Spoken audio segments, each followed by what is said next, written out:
Hello and welcome to the video. और आज के वीडियो में हम जैसा कि हमें पता है कि सीबीएसई बोर्ड एग्जाम्स नज़दीक हैं, डेट शीट्स आ चुकी हैं, तो मैथ्स के जितने भी हमारे most expected most wanted questions हैं, प्रीवियसली आते रहे हैं या आने की उम्मीद होती है, अच्छे इंपॉर्टेंट क्वेश्चंस हैं, वो क्वेश्चंस हम वीडियो में डिस्कस करेंगे। और आज जो वीडियो हम लेके आए हैं उसमें हम 6 क्वेश्चन लेंगे, जिसमें से 2 मार्कर क्वेश्चन होंगे 2, और 3 मार्कर क्वेश्चन होंगे 2, और 5 मार्कर क्वेश्चन होंगे 2, यानी कि ओवरऑल 20 मार्क्स बनते हैं। और एक काइंड ऑफ आप इसे टेस्ट पेपर समझ सकते हैं। तो देखते हैं, हमारे पास फर्स्ट क्वेश्चन 2 मार्क्स का है, जो कि है if the roots of equation a minus B X square plus this and this are equal prove that b plus C equals to A. यानी हमें एक इक्वेशन दे रखी है, क्वाड्रेटिक इक्वेशन है, इसके रूट्स इक्वल बोले हैं और हमें ये रिजल्ट प्रूव करना है। तो देखिए, इक्वल रूट्स की कंडीशन आपको पता होगी, नहीं पता तो देख लीजिए एक सेकंड। अगर कोई A X square plus B X plus C इस तरह की एक स्टैंडर्ड क्वाड्रेटिक इक्वेशन आपको दे रखी है, तो इसमें अगर इक्वल रूट्स हैं तो उसका जो डिस्क्रिमिनेंट होता है इसकी वैल्यू 0 होती है। तो डिस्क्रिमिनेंट कैसे निकालते हैं हम? बी स्क्वायर माइनस 4ac करके निकालते हैं, आपको ये पता होगा इससे कंपेयर करते हुए। तो देखिए, हम यहाँ पर वही करेंगे, हम लिखेंगे फॉर इक्वल रूट्स डिस्क्रिमिनेंट कितना होना चाहिए? 0 होना चाहिए। तो हम डिस्क्रिमिनेंट कैलकुलेट करेंगे। देखिए, बी स्क्वायर माइनस 4ac, तो बी यहाँ पे क्या है स्टैंडर्ड इक्वेशन में? एक्स का कोफिशिएंट है, तो एक्स का कोफिशिएंट हमारे पास यहाँ पर है बी माइनस सी, तो हम यहाँ पे बी माइनस सी का स्क्वायर करेंगे। देन माइनस 4ac, तो ए हमारे पास एक्स स्क्वायर का कोफिशिएंट है, यहाँ पे एक्स स्क्वायर का कोफिशिएंट ए माइनस बी है, तो यहाँ ए माइनस बी लिख देंगे। और सी जो है कॉन्स्टेंट टर्म है, तो वो यहाँ पर सी माइनस ए है, तो हम यहाँ सी माइनस ए रखेंगे और इक्वल्स टू 0 करेंगे। ठीक है, अब इसी को हमें फर्दर सॉल्व करते हुए हमारे रिजल्ट तक पहुंचना है। देखिए, यहाँ पर हम सिंपली अब सिर्फ एक्स को एक्सपेंड कर सकते हैं और इनका मल्टीप्लिकेशन कर सकते हैं ब्रैकेट्स का। तो चलिए करते हैं। देखिए, इसको एक्सपेंड करेंगे तो ये हो जाएगा B square plus C square minus 2bc, ये तो आपको पता होगा।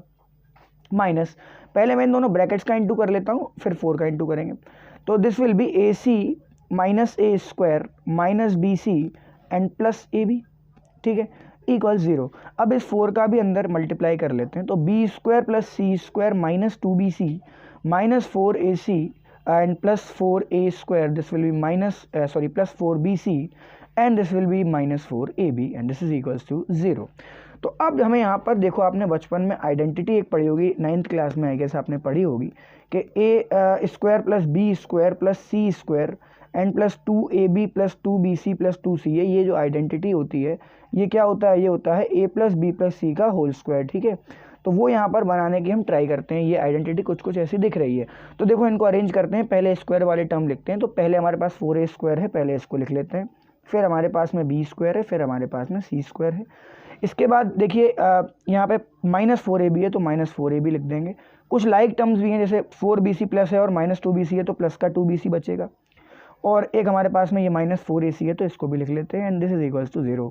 अब देखिए, इसको अगर ऐसे अरेंज करना चाहूँ तो 4a को मैं लिख सकता हूँ 2a का स्क्वायर, 4a स्क्वायर को 2a का स्क्वायर लिख सकते हैं, बी स्क्वायर को बी स्क्वायर लिख देते हैं, सी स्क्वायर को सी स्क्वायर लिख देते हैं। अब देखो, यहाँ पे प्लस 2ab आता है, तो प्लस 2a, यहाँ पे हमने किसको ले रखा है? ये फर्स्ट हमने यहाँ 2a ले रखा है, तो a की जगह आएगा 2a, और फिर b, तो b कौन है? b तो b ही है। लेकिन ध्यान रहे कि इसको इंटू करने पे 4ab प्लस का आएगा, लेकिन यहाँ तो माइनस का है, इसको हम बाद में देखेंगे। फिर अगला टर्म है 2, यहाँ पे bc था, तो b हमारे पास b है, c हमारे पास c है, तो कोई प्रॉब्लम नहीं है। प्लस 2c है, तो c तो c है, लेकिन a की जगह 2a है, इक्वल्स टू 0। अब यहाँ भी देखो दिक्कत हुई, ये 4ac प्लस का आएगा, लेकिन यह माइनस का था। तो अगर इस माइनस को हमें ध्यान में रखना है, तो देखिए क्या करेंगे, इन दोनों टर्म, ये दोनों टर्म जो नेगेटिव है, इनमें कौन सा ऐसा कॉमन चीज़ आ रही है? तो देखो, a जो है ना वो दोनों में आ रहा है, तो ये a ही निश्चित ऐसा होगा कि जो कि इन दोनों टर्म्स को नेगेटिव बना रहा है। तो यानी माइनस 2a कर लीजिए और यहाँ भी माइनस 2a कर लीजिए, यानी 2a जो है नेगेटिव होगा, तभी तो देखो ये ओवरऑल नेगेटिव आएगा, ये भी नेगेटिव आएगा, और माइनस 2a का स्क्वायर यहाँ भी लिख सकते हैं, क्योंकि ये तो अल्टीमेटली स्क्वायर पॉजिटिव हो जाएगा, 4a स्क्वायर हो जाएगा।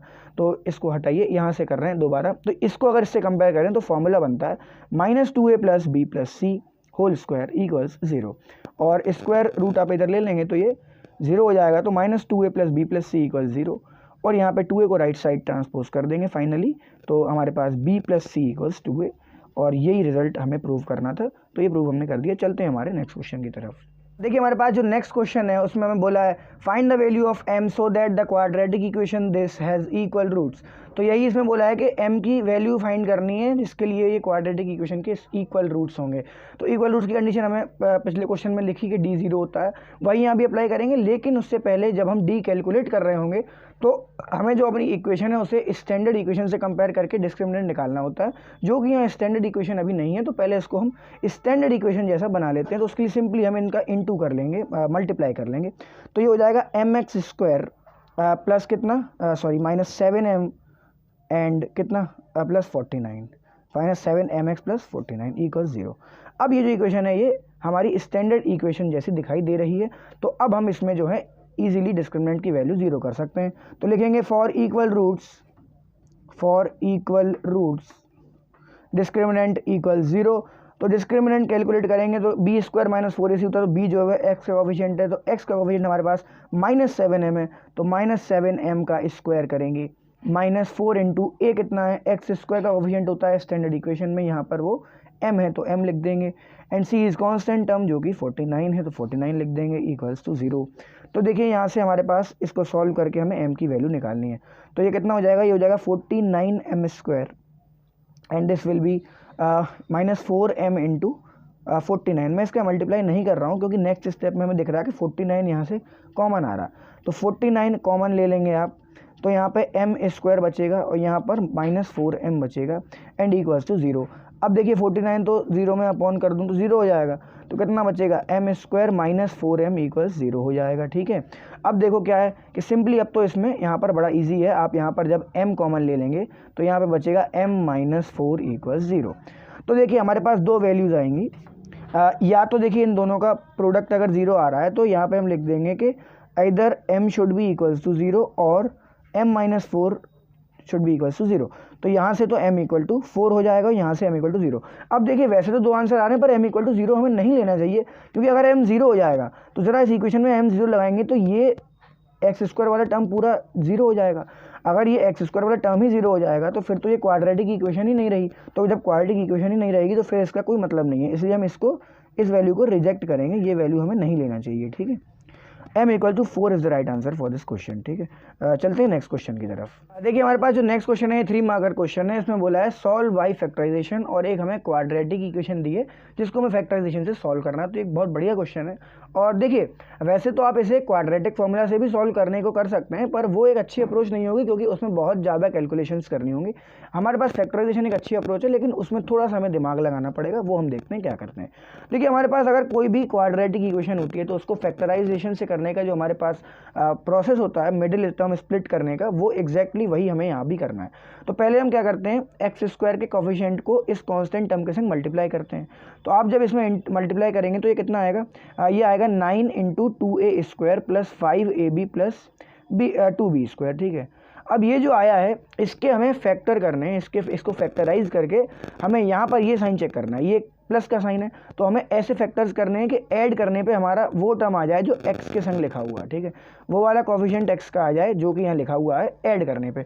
तो देखो 9 के फैक्टर तो इजीली हम 3 इंटू 3 कर सकते हैं, लेकिन इस ब्रैकेट के फैक्टर करना थोड़ा सा आप देख लें। तो देखिए कितना हो जाएगा 2a स्क्वायर और मैं 5ab को लिख देता हूँ 4ab प्लस ab। ठीक है, बड़े आराम से लिख सकते हैं, प्लस 2b स्क्वायर हो जाएगा। अब देखिए यहाँ पे 3 इंटू 3 तो रहने देंगे, यहाँ पर देखिए 2a स्क्वायर और 4ab में से 2a कॉमन आ रहा है। देखो यहाँ से 2a कॉमन है तो यहाँ a प्लस 2b बचेगा। ठीक है, और यहाँ से देखो यहाँ से b कॉमन है तो यहाँ भी क्या बचेगा, b कॉमन लेने के बाद a प्लस 2b बचेगा। ठीक है, तो देखिए अब यहाँ पर a प्लस 2b और a प्लस 2b पूरा जो ब्रैकेट है ये दोनों में आ रहा है। तो हम यहाँ क्या लिखेंगे 3 इंटू 3 और a प्लस 2b वाला ब्रैकेट जब कॉमन ले लेंगे तो हमारे पास 2a यहाँ से बचेगा और b यहाँ से बचेगा। ठीक है, अब मैं एक काम करता हूँ, एक 3 इस ब्रैकेट के साथ दे देता हूँ, एक 3 इस ब्रैकेट को दे देते हैं। तो हो जाएगा 3a plus 2b into 3 2a plus b।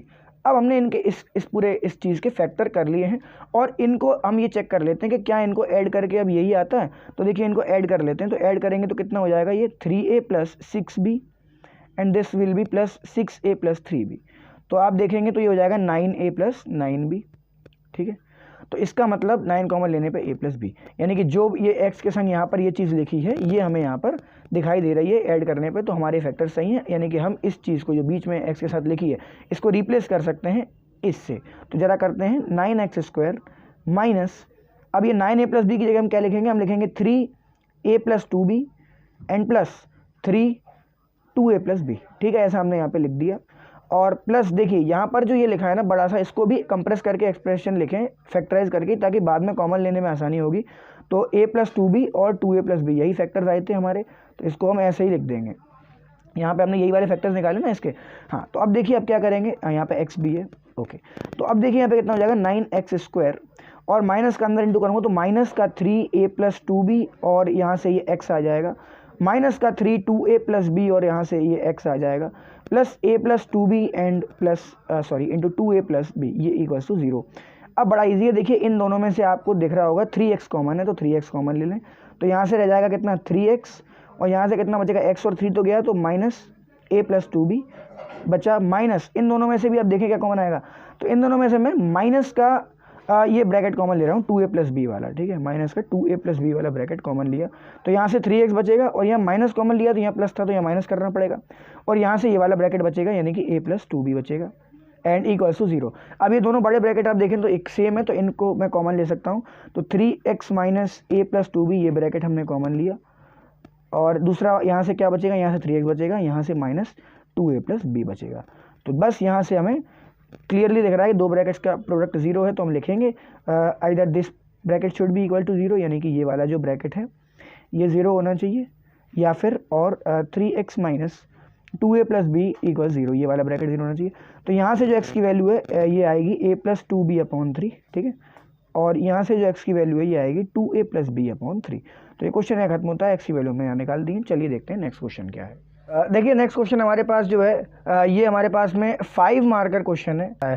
तो देखिए हमारे पास बोला है the probability of selecting A green marble at random from a jar containing green white yellow marbles is 1/4।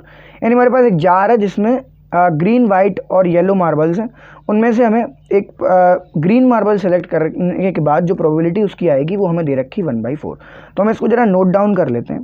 तो हमने लिखा प्रोबेबिलिटी ऑफ जी, तो प्रोबेबिलिटी ऑफ जी का मतलब है ग्रीन बॉल की प्रोबेबिलिटी, ठीक है, ग्रीन मार्बल की, तो ये हमको दे रखी है 1/4। ठीक, आगे क्या है, probability of selecting A white marble from the same jar is 1/3।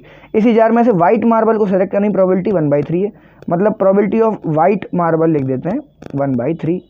और बोल रहा है कि if this jar contains 10 yellow marbles, यानी इस जार में 10 येलो मार्बल्स हैं, ठीक है, तो नंबर ऑफ येलो मार्बल्स हमें दे रखा है, नंबर ऑफ येलो मार्बल्स हमें दे रखा है 10। तो इतनी चीज़ें हमें गिवन है, इसको हमने लिखा। अब आगे देखते हैं, कह रहा है what is the total number of marbles in the jar. तो जार में टोटल कितने मार्बल्स हैं ये हमें बताना है। देखो हमें ये तो पता है कि येलो मार्बल्स जो हैं वो कितने हैं, वो 10 है, तो बाकी हमें पता नहीं कि ग्रीन वाले कितने हैं और वाइट वाले कितने हैं। तो हम लिख देते हैं let there are X green marbles and Y white marbles, ठीक है। तो हमने बोला कि मान लेते हैं एक्स हमारे पास ग्रीन मार्बल्स है, वाई हमारे पास वाइट मार्बल्स है, तो जो प्रोबेबिलिटी ऑफ ग्रीन मार्बल होगा वो कितना होगा, ग्रीन मार्बल को सिलेक्ट करने की प्रोबेबिलिटी कितनी होगी। प्रोबेबिलिटी क्या होता है, favourable events upon total events ही तो होता है। तो ग्रीन हमारे पास कितने हैं, एक्स हैं, और टोटल कितने हो जाएंगे ये बताओ। देखो टोटल के लिए क्या करेंगे, ग्रीन वाइट और येलो तीनों को ऐड कर देंगे। तो ग्रीन कितने हैं एक्स, वाइट कितने हैं वाई, और येलो कितने हैं 10, तो टोटल हमारे पास में ये हो जाएगा। ठीक, now probability of selecting white marble कितना होगा, वाइट मार्बल कितने हैं हमारे पास वाई अपॉन टोटल कितने हैं एक्स प्लस वाई प्लस 10। और वैसे हमें ये दोनों चीज़ें क्वेश्चन में गिवन थी 1/4 और 1/3, तो हम इनको इक्वेट कर देंगे इनसे। तो देखिए अगर मैं यहाँ लिख दूँ this P G is how much, it is 1/4, तो ये कितना हो जाएगा, ये हो जाएगा X upon X plus Y plus 10 equals 1/4। तो यहाँ पर मैं क्रॉस मल्टीप्लाई करके एक इक्वेशन बना लूँगा, तो 4x equals to X plus Y plus 10, और ये कितना हो जाएगा 4, इसको इधर लाएंगे तो 3x minus y equals to 10। ये हमारे पास एक इक्वेशन आई। और हमें दूसरी चीज़ भी दे रखी थी कि probability of selecting white marble कितनी है, ये हमको 1/3 दे रखी है, तो ये हम यहाँ लगा देते हैं। तो हमारे पास कितनी आई थी, y upon X plus Y plus 10 equals to 1/3। तो हम इसका भी क्रॉस मल्टीप्लाई कर लेंगे, तो ये कितना होगा, ये हो जाएगा 3y equals to X plus Y plus 10। तो ये इसको इधर एक साइड ला के इक्वेशन बना देंगे, तो कितना होगा, ये होगा minus X plus 2y equals to 10। तो ये हमारे पास सेकंड इक्वेशन आई। इन दोनों को सॉल्व करके एक्स और वाई की वैल्यू हम निकाल सकते हैं इन दोनों को।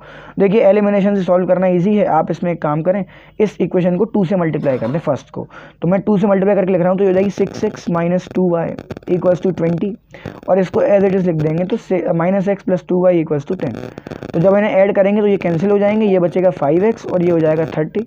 तो x की वैल्यू हमारे पास आ जाएगी 6, ठीक है, और यहाँ पे पुट कर देंगे तो y की निकल आएगी। तो x की वैल्यू 6 रखेंगे तो कितना होगा, minus 6 plus 2y equals to 10।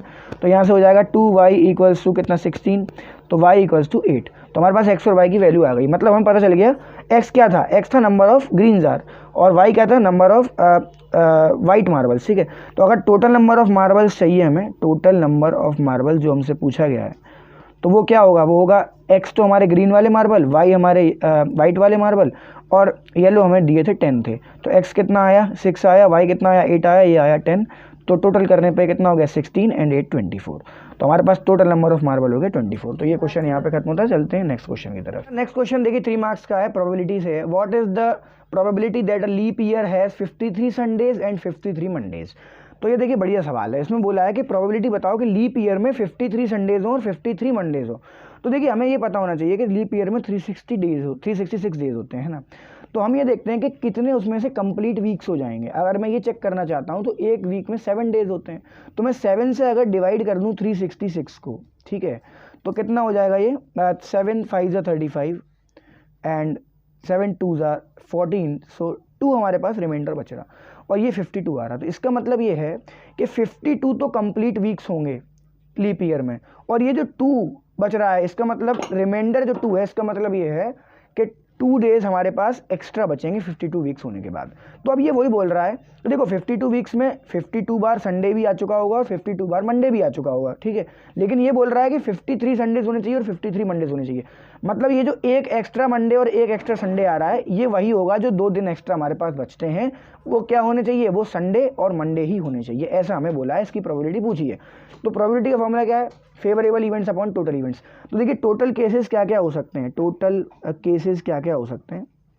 देखो जो 2 दिन बचे उनमें क्या क्या हो सकता है, वो दिन मान लो अगर दोनों में से पहला दिन मान लीजिए कि संडे हो गया, ठीक है, तो दूसरे को मंडे ही होना पड़ेगा भाई, क्योंकि वीक के हिसाब से ही तो काम चलेगा।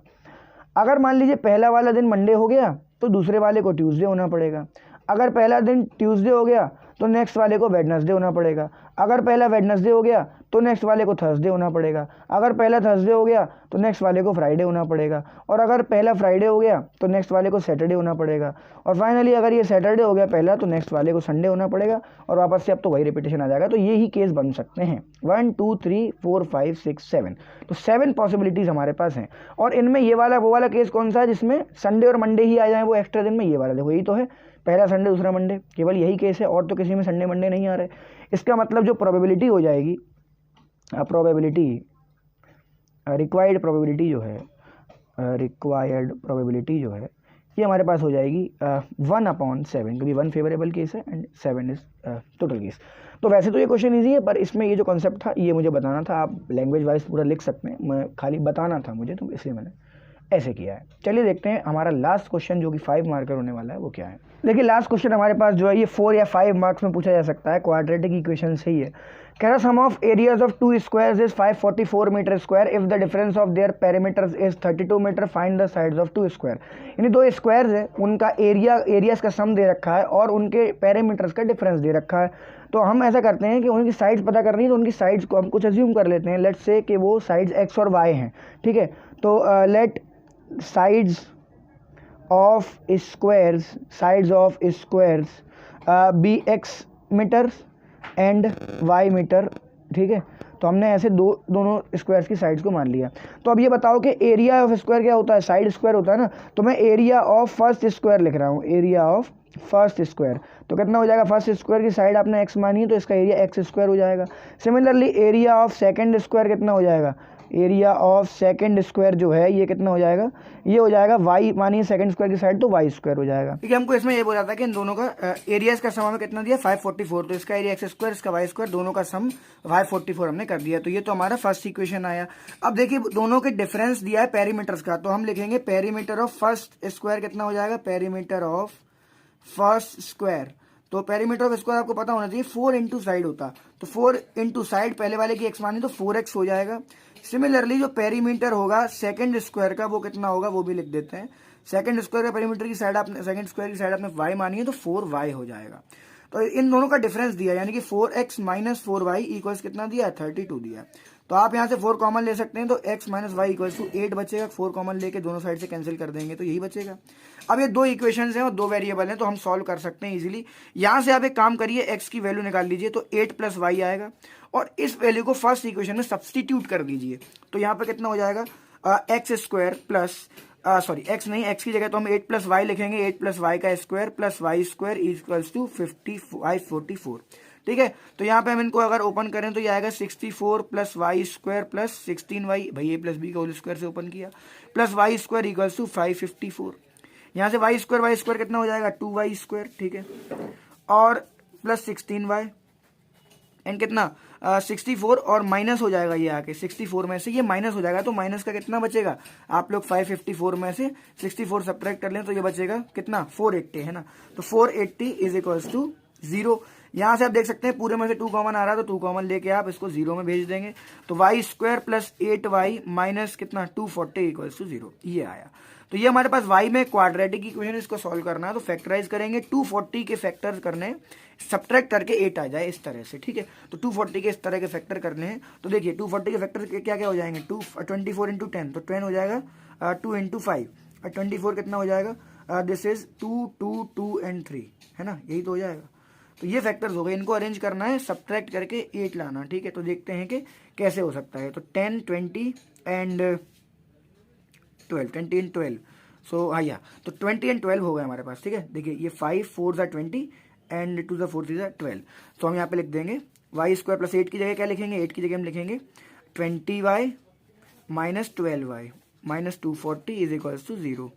तो यहाँ से देखिए इन दोनों में से y कॉमन लेंगे तो बचेगा y प्लस 20 और माइनस इन दोनों में से 12 कॉमन लेंगे तो y बचेगा यहाँ पे और यहाँ पर 20 बचेगा। ठीक है, इक्वल्स टू 0। तो यहाँ से y माइनस 12 और y माइनस y प्लस 20 ऐसा आएगा। y प्लस 20 वाले कॉमन लेके यही तो आएगा। अब ये दोनों का प्रोडक्ट 0 है मतलब क्या कहेंगे कि y माइनस 12 0 होना चाहिए या फिर y प्लस 20 0 होना चाहिए। तो y की वैल्यू यहाँ से आएगी 12 और यहाँ से y की वैल्यू आएगी माइनस 20। अब y हमने जो लेंथ ऑफ साइड माना तो लेंथ ऑफ साइड कभी भी नेगेटिव नहीं हो सकती, इसको तो हम रिजेक्ट कर देंगे। तो हमारा जो आंसर है वो y की वैल्यू 12 हो जाएगा, यानी एक स्क्वायर की साइड तो 12 मीटर हो गई और दूसरे की निकालनी है तो यहाँ पे रख दो, यहाँ पे कौन सी इक्वेशन यहाँ। तो x इज इक्वल टू कितना 8 प्लस 12 मतलब कि हो गई 20 मीटर। तो दोनों की साइड्स हमारे पास आ गई 20 मीटर एंड 12 मीटर। तो ये क्वेश्चन भी यहाँ खत्म होता है। तो हमने यहाँ पर प्रोबेबिलिटी और क्वाड्रेटिक इक्वेशन के जो भी इंपॉर्टेंट और मोस्ट एक्सपेक्टेड क्वेश्चन है वो यहाँ पर हमने डिस्कस किए हैं। और अगर आपको वीडियो अच्छी लगी हो तो शेयर जरूर से करें सभी अपने फ्रेंड्स के संग। And thank you for watching this video.